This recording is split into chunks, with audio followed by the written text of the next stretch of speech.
우리가 종려주일 지키고 있습니다. 우리가 종려주일이라고 이제 부르는 이유는 우리가 지난주 말씀을 나눴지만 예수님께서 공생의 생활 마지막 일주일간의 시간을 이제 예루살렘 성에서 보내시게 됩니다. 그래서 예루살렘 성에 입성하신 예수님께서 성전도 정화시키시고 또 제자들에게 말씀도 가르치시고 그리고 최후의 만찬 때 예수님께서 이제 마지막 제자들에게 발을 씻겨 주시면서 십자가의 그 고난의 길을 준비하시게 됩니다. 그리고 또 예수님은 겟세마네 동산에서 기도하시고 그리고 그날 밤에 이 로마 병사에 의해서 체포가 되시고 밤새도록 빌라도 법정을 왔다 갔다 하시면서 사형 언도를 받으시고 보통 이 사형 언도를 받게 되면 이 로마법에 의하면 3일 정도 있다가 진행하게 되는데 이제 유월절 명절이 있고 그때 이 사실을 백성들이 알면 밀란이 일어날 것을 우려해서 졸속으로 아주 급속하게 예수님 십자가 처형을 바로 그 다음 날 진행하게 됩니다. 그리고 예수님께서는 성금요일 날 십자가에 달려서 운명하시게 되죠. 그리고 토요일 날 지나서 주일 안식 후 첫날 바로 부활주일 새벽에 예수님은 부활하시게 됩니다. 그래서 이 마지막 일주일간의 삶을 위해서 예수님께서 마지막 제자들에게 우리가 예루살렘으로 올라가자 그리고 예루살렘으로 입성하게 됩니다. 그때 예수님께서는 겸손의 왕으로 나귀 새끼를 타시고 입성하게 되죠. 그런데 예수님이 생각하고 있었던 것과 이 예루살렘 성에 있었던 백성들 또 제자들의 생각은 전혀 달랐어요.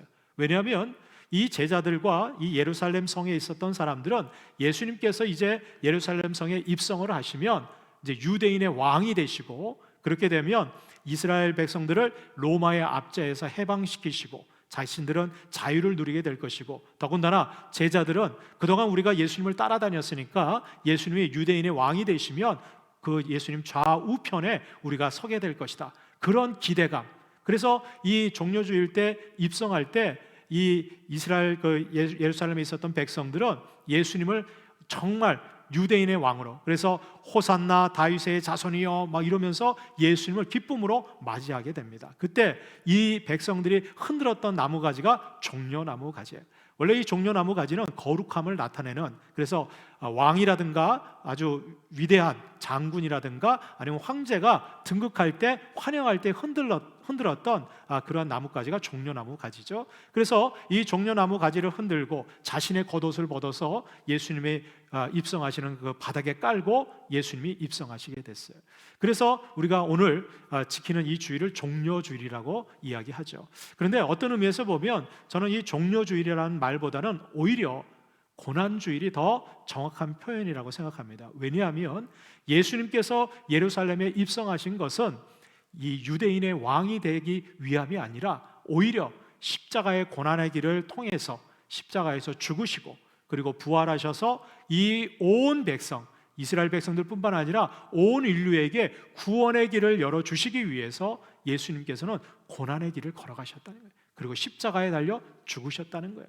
그래서 어떤 의미에서 보면 저는 이번 주일은 고난주일이 더 정확한 표현이다.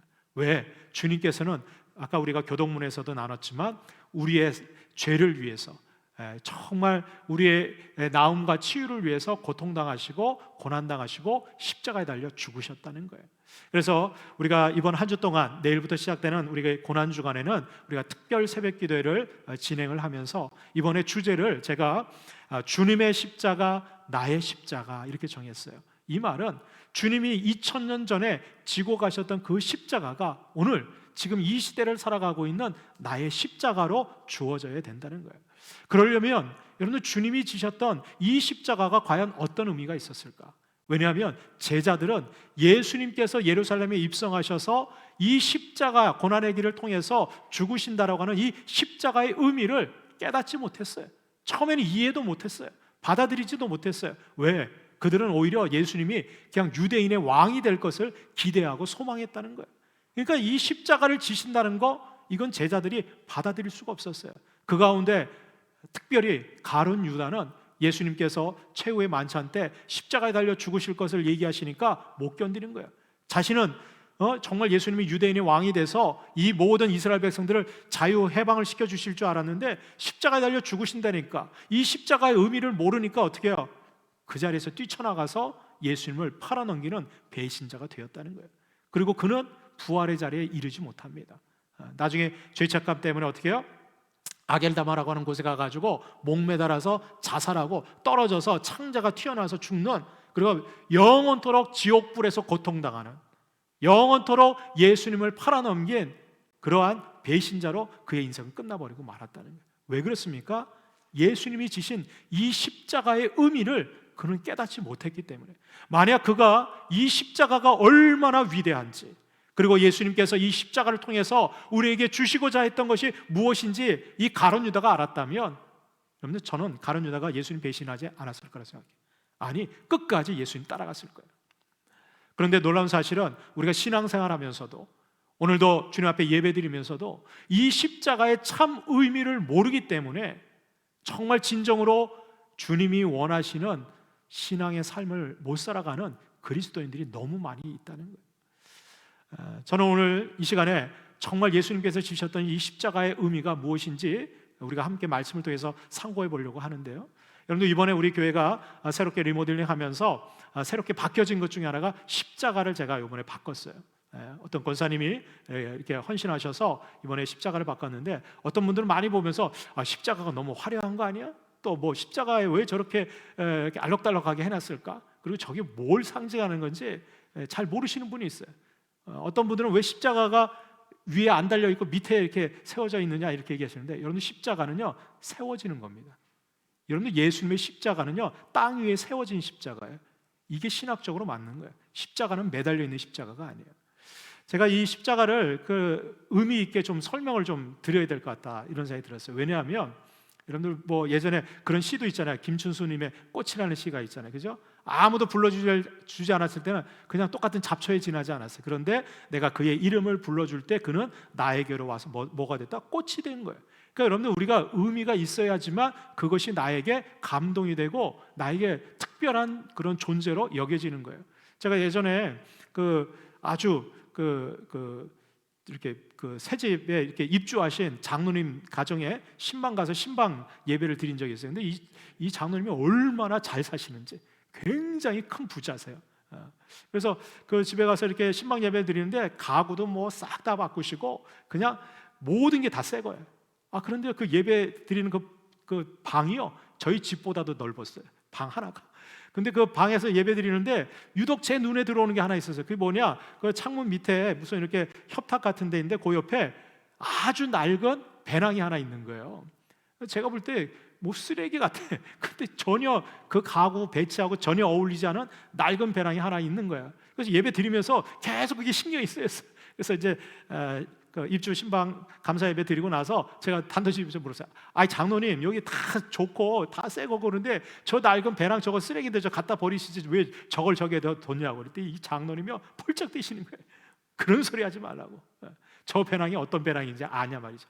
제가 볼 때는 낡고 허름한 건데, 장로님 지금 명품 배낭 새 거 사가지고 갖고 다니시면 참 좋을 것 같은데 저 어울리지 않는 거 왜 저기다 놔뒀냐고. 근데 이분이요 이북 분이시거든요.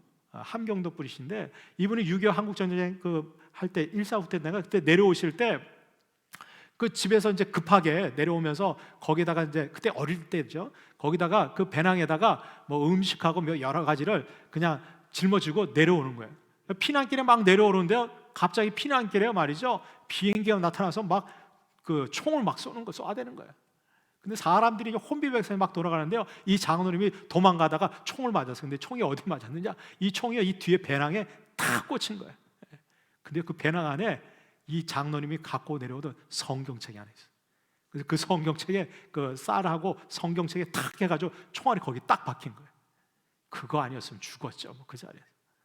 그냥 그 충격에 그냥 쓰러졌다가 나중에 이렇게 보니까 배낭에 이렇게 구멍이 뚫리고 그 쌀하고 그 성경책에 이 총알이 박혀 있는 거예요. 이 장로님이요 그 배낭 때문에 산 거예요.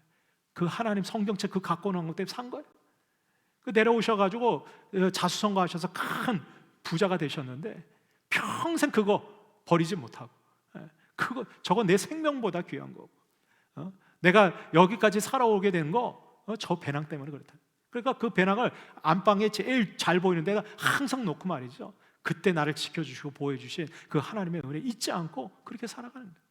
그래서 제가 그 얘기 듣고 나니까 제가 볼 때는 그거 허름하고 쓰레기 같은 배낭이지만 그 장로님한테는 그게 의미가 있잖아요. 자기 생명을 구해준 그런 배낭이에요. 여러분들 십자가도 마찬가지예요. 십자가도 나에게 어떤 의미로 오느냐에 따라서 저것이 정말 값지고 자랑할 만한 십자가가 될 수 있지만, 여러분들 세상 사람들은 십자가 저 의미가 없어요. 왜 저 십자가, 옛날에 2000년 전에는 가장 저주스러운 형틀이 십자가였어요. 여러분들 2000년 전에 있는 사람들한테 십자가 내보이세요. 다 도망갑니다. 십자가에 달린 사람 근처도 안 가요. 저 나무에 달려서 십자가에 달려서 죽는 거 최고의 저주로 여겼거든요. 그런데 왜 십자가가 우리에게 세워졌을까요? 제가 이번 이 십자가를 만드는 건, 이거는 귀한 어떤 분의 작품을 이렇게 여기다가 형상화해서 만들었어요. 여러분들 우리 십자가에 가만히 보시면 그 가운데에 이렇게 노란 선으로 이렇게 선이가 있어요. 이건 물고기 모양입니다.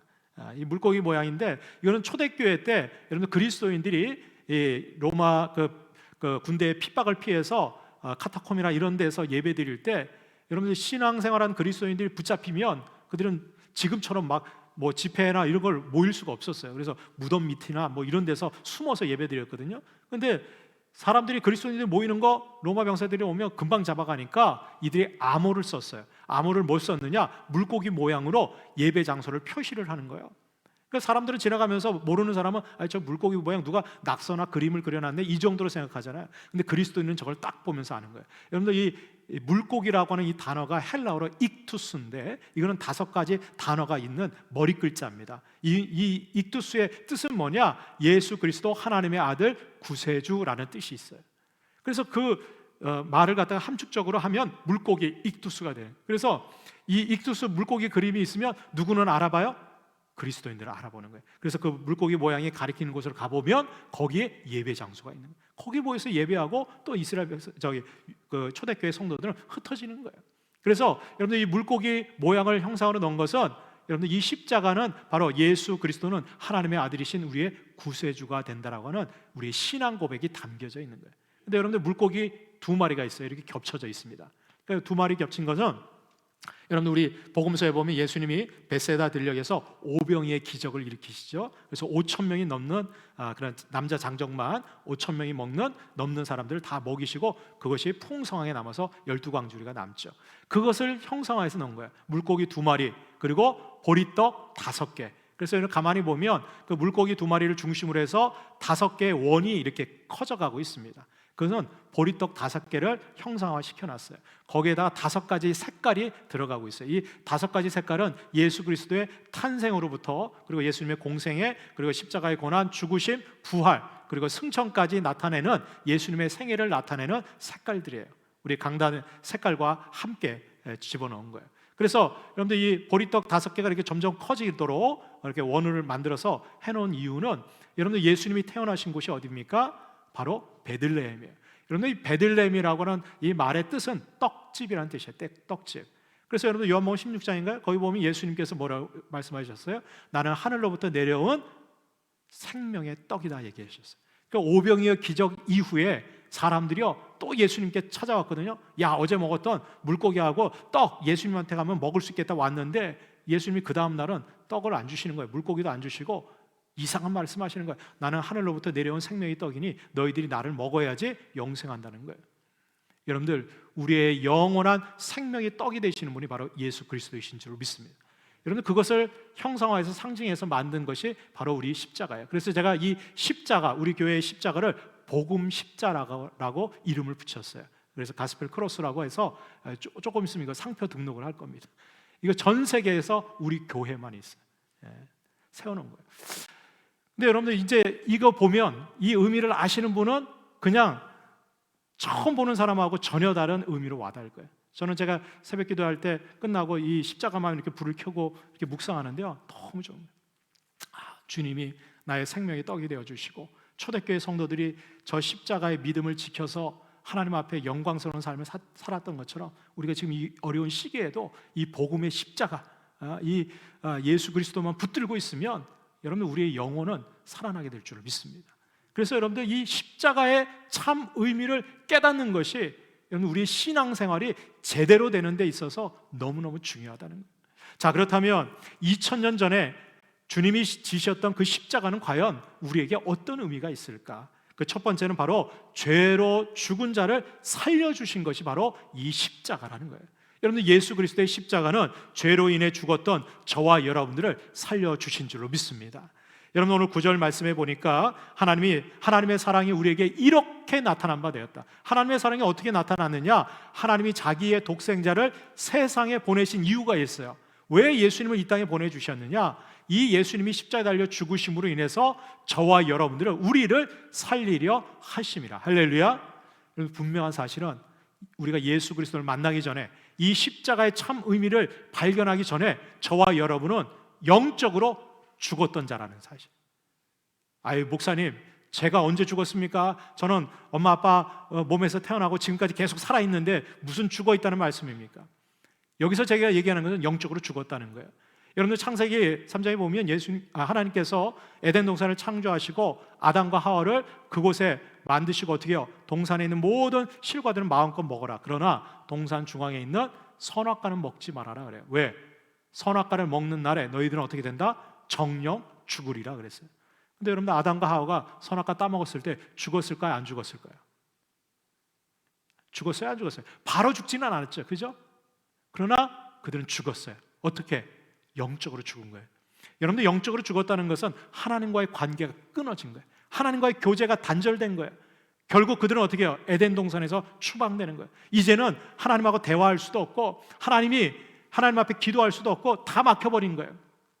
그리고 그들의 육신은 어떻게 해요?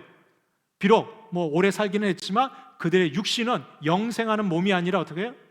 늙어서 썩어져 가는, 죽어져 가는 몸으로 여러분들, 그들은 끝나버리고 마는 거예요. 엄밀한 의미로 여러분들, 그 선악과를 따먹는 순간 이 아담과 하와는 영적으로 하나님 앞에 죽었고, 그리고 그들의 몸도 죽어가는 몸으로 끝나버리고 마는 거예요. 여러분, 엄밀한 의미로 저와 여러분들은 우리 육신의 몸 지금 살아있다고 얘기하지만 분명한 사실은 우리는요 다 시한부 인생이에요. 그렇지 않겠어요?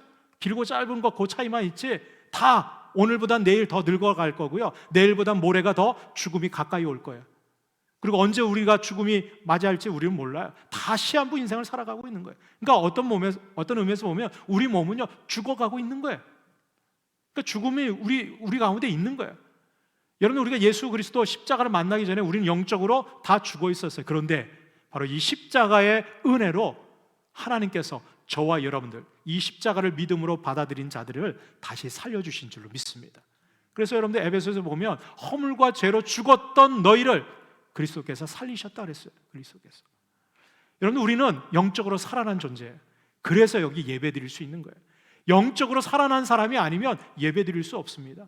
여러분, 세상 사람들은 살아있는 것처럼 보이죠? 건강하게 다니는 것처럼 보이죠? 영적으로 죽어있는 영혼들이에요. 그러니까 하나님 앞에 예배 못 드리는 거예요.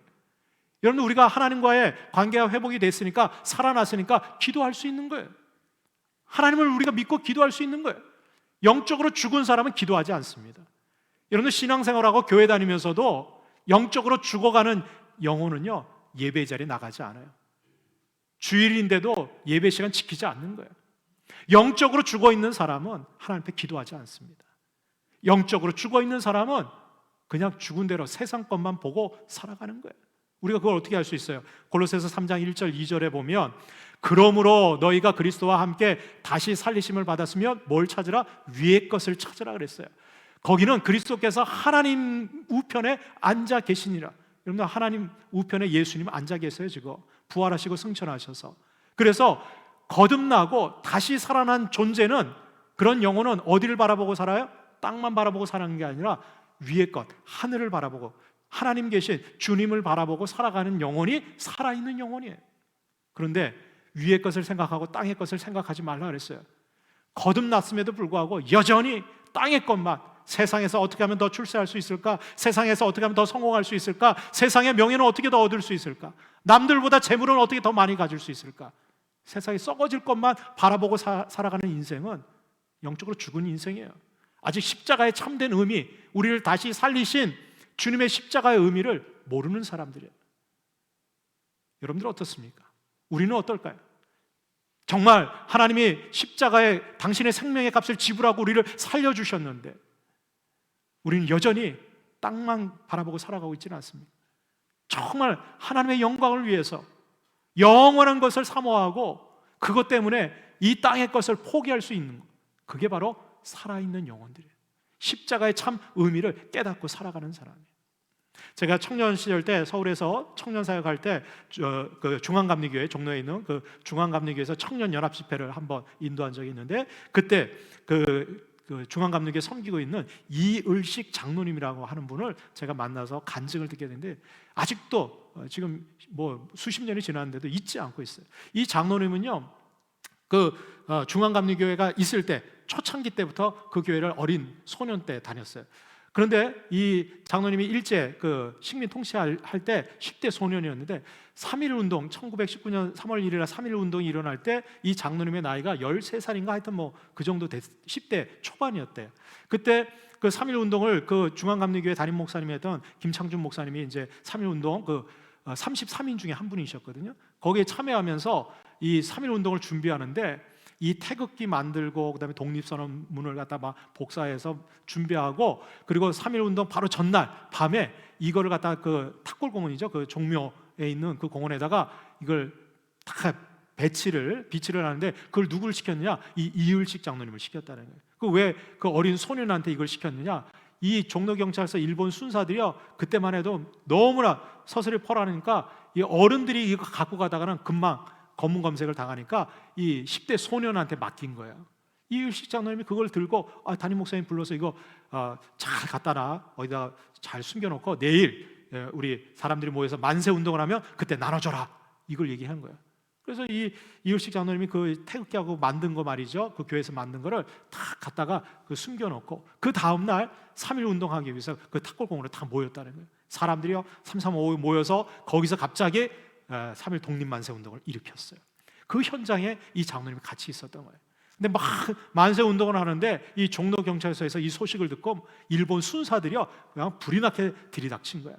근데요 얼마나 무자비하게 진압을 하는지, 뭐 남녀노소 어린이 뭐 할아버지 따질 거 없이요, 그 곤봉 있잖아요, 곤봉 큰 거 갖고 막 그냥 마구잡이로 때려서 자기 눈앞에서 이 10대 소년이었던 이 장로님 눈앞에서 젊은 청년이 말이죠, 이 머리를 맞아서 머리가 터져서 죽어간 걸 막 보는 거예요.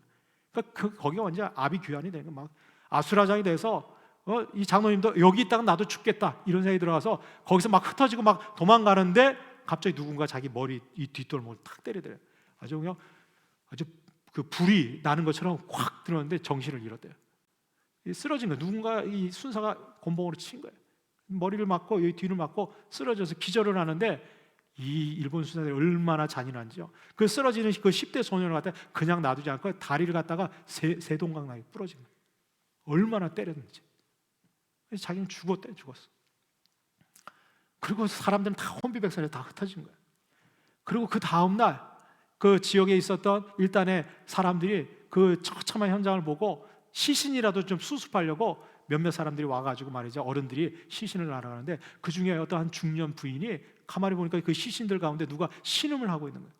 그러니까 이을식 장로님이 거기서 일어나지도 못하고 다리는 뭐 세동강으로 부러졌으니까 거기 누워가지고 신음하는 거예요. 살리려고 말이죠, 그분이 치마 옷 저고리를 벗어가지고 다리를 막 꿍꿍 이렇게 꺾이면 신경이 끊어질까봐 이걸 묶어가지고 말이죠 병원을 데려가서 치료해달라고 말이죠. 그리고 맡기고 이분은 가셨다는 거예요. 나중에 이 장로님이 그 수술을 받고 기적적으로 회복이 돼서 약간 다리를 절시더라고요. 근데 이 기적적으로 회복이 돼서 나오셨는데 그 부인을 찾으려고 하는데 찾을 수가 있나? 누구 그 난리통에 뭐 어떻게 찾아? 아무도 못 찾는 거예요. 그래서 그 병원 의사한테 나를 데려온 분이 누구냐? 어떤 분이냐? 그랬더니 그분이 속옷바람으로 왔대요. 그 겉옷을 자기 다리를 묶어가지고 왔대요. 그리고 이 3.1 그 만세 운동하다가 이렇게 다친 것 같다고 고쳐달라고, 그리고 맡기고, 근데 자기 돈도 없고 뭐 그러니까 그 중년 부인이 그 의사 선생님 앞에서 내가 이 아이한테 해줄 수 있는 건 아무것도 없다, 기도밖에 못 해준다. 그리고 그 중년 부인이 기도해주고 가셨다는 거예요. 이분이 그때 충격을 받는 거예요. 그분이 누군지는 모르지만 그분이 크리스찬이고 하나님이 보내주신 수호천사였구나. 나를 이 죽음 가운데서도 살리시기 위해서 하나님이 보내주신 수호천사였구나. 그러면서 이 장로님이 그 어린 나이에 내가 하나님의 도우심으로 이렇게 생명을 다시 찾았는데 내가 일평생 이제는 땅에 것 바라보고 살지 않겠다. 내가 그분 뜻을 따라서 하나님의 뜻을 이루고 살겠다. 그리고 헌신한 거예요. 이분이요, 이제 해방되고 전쟁통에서도 믿음을 지키고 얼마나 성실하게 살았는지 변함없이 이 중앙감리교회를 92년 동안 섬겨요. 평생 섬기는 거예요. 이분이요, 전라도의 도지사가 되셔가지고 거기 가셨는데 그 자유당 때 도지사로 지냈는데 그때 이승만 대통령이요, 저기 누구죠? 미군 그 전체 담당하는 그 보좌관을 데리고 전국을 갖다 이렇게 순찰을 드는 거예요. 그때 당시 자유당 때요, 얼마나 부정부패가 심했느냐. 경찰 고위 관직에 있는 사람들이 아침에 집차 틀고 가면 이 장로님이 얘기해요. 그때는 뭐 하러 가냐고 물어보면 자기 도지사 구두끈 사러 간다고. 뭐 그럴 때야. 뇌물 주고받고 할 아주 부정부패가 넘쳐나는 시대예요. 그런데 이 이승만 대통령이 전체를 다 이렇게 활용하는데 전라도 도지사 가봤더니 이게 웬걸? 이 이율식 장로님이 도지사 하는데요, 자기 관사 그리고 자기 그 봉급 나오는 거 그거 갖고 자기 도민들 있잖아요, 가난하고 어려운 사람들 다 베풀고 나눠주는 거예요. 도와주는 거예요. 그래가지고 이승만 대통령이요, 이 이율식 장로님하고 그 사진 찍고 뭐라 그러냐, 청백리사, 귀감이 된다. 그리고 이분이 이렇게 청백리로 살 수 있었던 것은 그의 신앙, 기독교 신앙 때문에 그렇다. 그래서 많은 사람들한테 안내준 거예요.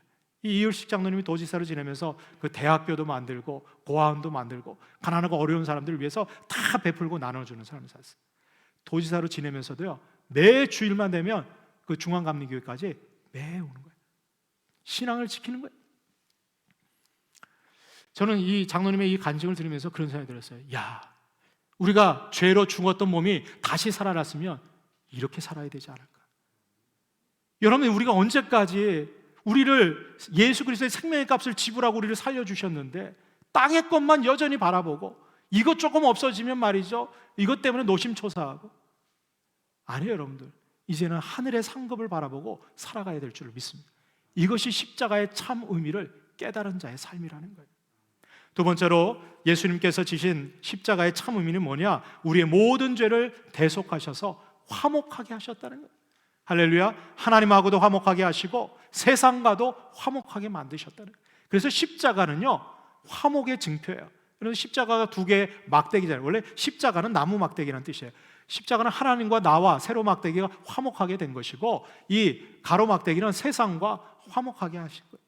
여러분들, 예수님께서 이 땅에 오셔서 화목제물로 우리를 위해서 희생하셨다는 거예요. 10절에 그걸 얘기하는 거예요. 10절에 우리 죄를 속하기 위하여 화목제물로 그 아들을 보내셨다는 거예요.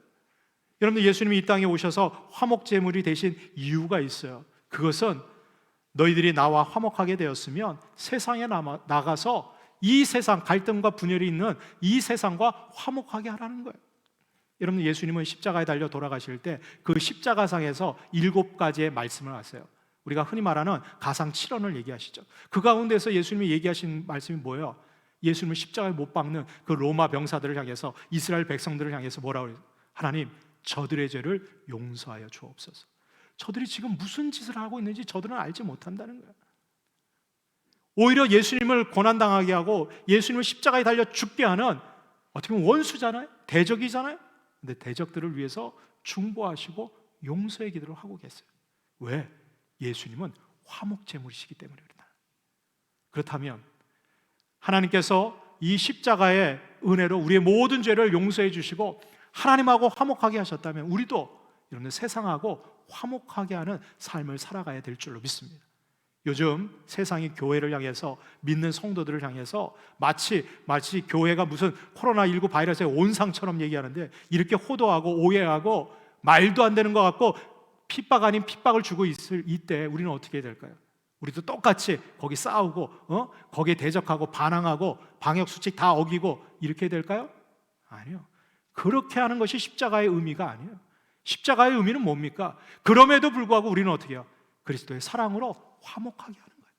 그들에게 베풀어야 돼. 주의 사랑을 나눠야 돼. 어떻게 나눕니까?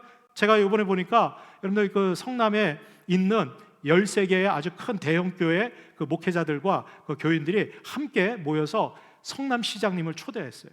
그 성남시장하고 뭐를 얘기하느냐, 이번에 경기도하고 성남시에서 긴급 재난지원금을 다 나눠주는데 이 교인들이 스스로 그것을 자진 반납하겠다는 거예요. 다시 시에다 기부하겠다는 거예요. 그래서 정말 더 어렵고 정말 더 도움이 필요한 그러한 사람들에게 나눠주라는 거예요. 누가? 시에서 그렇게 해주라는 거예요. 그래서 이 13개 교회의 그 목사님들과 그 성도 대표들이 자신들이 자진해서 올 그 긴급 재난지원금, 본인들도 그게 더 필요하고 정말 시급한 분들도 있겠지만 우리보다 더 어렵고 힘든 분들, 여러분들 경기도하고 서울하고 특히 성남 이런 데는요, 요즘 이 교회에 대한 핍박이 얼마나 드센지 몰라요. 그런데 어떻게 해요? 세상을 위해서 화목하게 하는 직책으로 그들은 나누고 있다. 여러분들, 이게 십자가의 참 의미를 깨달은 자들의 삶인 줄로 믿습니다. 세상이 우리를 뭐라고 하든 우리는 세상을 향해서 주님께서 용서하시고 중보하셨던 것처럼 여러분들 세상을 화목하게 하는 저와 여러분들이 되어져야 될 줄로 믿습니다. 마지막 세 번째로, 여러분들 이 십자가의 참된 의미는 하나님의 사랑으로 사랑하게 하셨다는, 특히 누구를? 우리 믿는 자들 서로 사랑하게 하셨다는 거예요. 여러분들 요한일서 4장 11절 12절에 보면 사랑하는 자들아 하나님이 이같이 우리를 사랑하셨은즉 우리도 서로 사랑하는 것이 어떻다? 마땅하도다 그랬어요. 이 마땅하다, 이 헬라어 원어를 보니까요, 이거는 당연하다, 의무적으로 꼭 해야 된다, 이런 의미가 있어요. 그러니까 여러분들 서로 사랑하는 거, 하나님이 우리를 사랑하는 것처럼 우리가 서로 사랑하는 거, 믿음의 백성들이 서로 사랑하는 거, 이거는 해도 되고 안 해도 되고 선택의 문제가 아니에요. 반드시 해야 되는 의무사항이에요. 그래서 믿는 자들끼리 서로 사랑해야 돼요. 어느 때나 하나님을 본 사람이 없으되 만일 우리가 서로 사랑하면 하나님이 우리 안에 거하시고 그의 사랑이 우리 안에 온전히 이루어지느냐. 할렐루야. 여러분들 하나님 보고 싶지 않으세요? 저는 예수님 너무 보고 싶어요. 근데 오늘 성경에서 요한 사도는 우리에게 말씀하세요. 하나님을 본 사람이 없어요. 하나님은 영이시기 때문에 본 사람이 없어요. 그러나 우리가 서로 사랑할 때 하나님은 어디 계세요? 우리 가운데 거하시는 거예요. 우리가 서로 사랑하는 그 모습을 통해서 야, 저분 보니까 예수님 같아, 야, 저분 보니까 하나님 같아, 우리가 서로를 통해서 하나님을 보게 되고 그리스도의 사랑을 경험하게 되는 거예요. 그래서 하나님의 사랑이 어떻게 해요? 온전히 이루어지게 되는 거예요. 할렐루야. 여러분, 그래서 서로 사랑해야 되는 거예요. 근데 어떤 사랑으로 사랑해야 돼요? 인간적인 사랑으로 사랑하는 것이 아니라 하나님이 우리를 사랑한 그 사랑으로 사랑해야 돼요. 여러분, 하나님의 사랑은 따지지도 묻지도 이유도 없는 무조건적인 사랑이에요. 그게 아가페의 사랑이에요. 그냥 헌신하는 거예요. 베풀어 주는 거예요. 대가 없이 여러분들 사랑하는 거예요. 여러분, 우리 성도들과 하나님도 이러한 사랑이 넘쳐나기를 주님의 이름으로 축복합니다. 제가 보니까 이번에 그 한중 그 기독 상공회에서 정말 귀한 은혜가 있었어요. 여러분들 얼마 전까지만 해도 이 중국하고 우리 한국하고 관계가 굉장히 껄끄러웠어요. 여러 가지 문제들이 있었죠. 그런데 이 한중 기독 상공회는 특히 이 그 기업 사업하시는 분들, 비즈니스맨들 가운데서 특히 중국하고 거래하는 기독 그런 그 비즈니스맨들이 함께 모여서 신회 활동도 하고, 그리고 이제 중국하고 비즈니스 할 때 어떻게 하면 좋은 관계를 맺을 수 있을까? 그래서 중국에 있는 기독 기업인들하고 단체를 만들어서 서로 교류하는 그런 모임이 한중 기독 상공회예요. 그런데 이 중국에서 지난 1월, 2월 달에 그 중국 우한에서 이 우한 폐렴으로 이렇게 코로나19 바이러스가 막 일어날 때 여러분들 중국에서 막 마스크가 모자라고 막 어려웠잖아요. 그게 이제 요청이 온 거예요. 그랬더니 한국에 있는 이 기독 상공회에서도 야, 우리도 어려운데 그때는 마스크를 구하기가 정말 어려운 거예요. 그래도 그들에게 정말 우리 동포, 정말 믿음의 동포들이 거기서 고통받고 있으니까 우리가 도움을 주자. 그래서 어렵게 해서 마스크 300개를 어떻게 구했대요. 그리고 그것을 이제 보냈어요. 들어보니까요, 마스크 구입한 값보다 보낸 값이 더 많이 들었대요. 근데 그걸 보낸 거야. 그래서 300개라도 어떻게 보낸 거예요. 그런데요, 그 중국에서 그걸 요긴하게 쓴 거죠. 뭐 얼마 되지 않는 양이잖아요. 그런데 요번에 보니까 그 중국에서 지금 이제 거기 이제 어느 정도 진정 국면이 되고 나서 거기서 마스크를 모아서 지금 한국에 마스크가 부족하다 그러니까 이 한중 기독 상공회에 마스크를 보내왔는데 몇 개를 보내준 줄 아세요? 3,000개. 3,000개를 보낸 거예요. 10배로 해서 보내준 거예요. 뭐 요즘 보니까 중국에서 온 마스크가 불량품이 많잖아요. 여기서 보낸 거는 너무 좋은 거예요. 진짜 좋은 거를 다 거기서 선별해가지고 보내준 거예요. 그래서 이 한중 기독 상공회에서 이걸 받고 야, 이 귀한 거를 우리가 어떻게 할까 하다가 본인들이 쓴 게 아니라 정말 저기 노인 요양병원이라든가 정말 필요한데 이 마스크들을 전달해 주면서 이거 중국에 있는 기독 상공회에서 우리 한국 국민들을 위해서 보내준 거라고 전해주고 있어요. 그걸 받아들이는 사람들이 야, 이 어려운 시기에 믿는 사람들 다르긴 달라도 뭐가 다르구나, 이걸 보게 되는 거예요. 여러분, 세상 사람들도 우리가 서로 사랑하는 모습을 통해서 어떻게 해요? 그리스도인들이 그리스도의 사랑으로 서로 사랑하는 모습을 통해서 어떻게 해요? 하나님을 보게 된다는 거예요. 당신들이 믿는 그 하나님 나도 믿고 싶다는 거예요. 당신들이 베푸는 그 그리스도의 사랑 나도 맛보고 싶다는 거예요. 여러분, 우리가 서로 사랑할 때 하나님이 나타나고 보여지게 될 줄로 믿습니다. 우리가 십자가를 자랑하는 건 다른 거 없어요. 우리가 그리스도의 사랑으로 서로 사랑할 때 우리는 하나님의 사랑을 더 깊게 경험하게 될 줄로 믿습니다. 여러분, 요한일서 4장 7절 8절 오늘 말씀에 보면 사랑하는 자들아 우리가 서로 사랑하자. 사랑은 하나님께 속한 것이니 사랑하는 자마다 하나님으로부터 나서 하나님을 알고 사랑하지 아니하는 자는 하나님을 알지 못하나니 이는 하나님은 사랑이심이라. 아멘.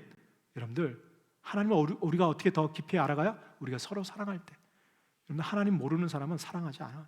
하나님, 우리가 서로 사랑하지 않는 사람들, 여러분들 하나님을 모르는 사람들이에요. 십자가의 참 의미를 모르는 사람들. 여러분들, 이번 한 주 동안 우리가 십자가의 참 의미와 사랑을 깨달았다면 저와 여러분들 이 십자가의 의미를 세상에 증거하고 나타낼 수 있기를 주님의 이름으로 축원합니다. 기도하겠습니다.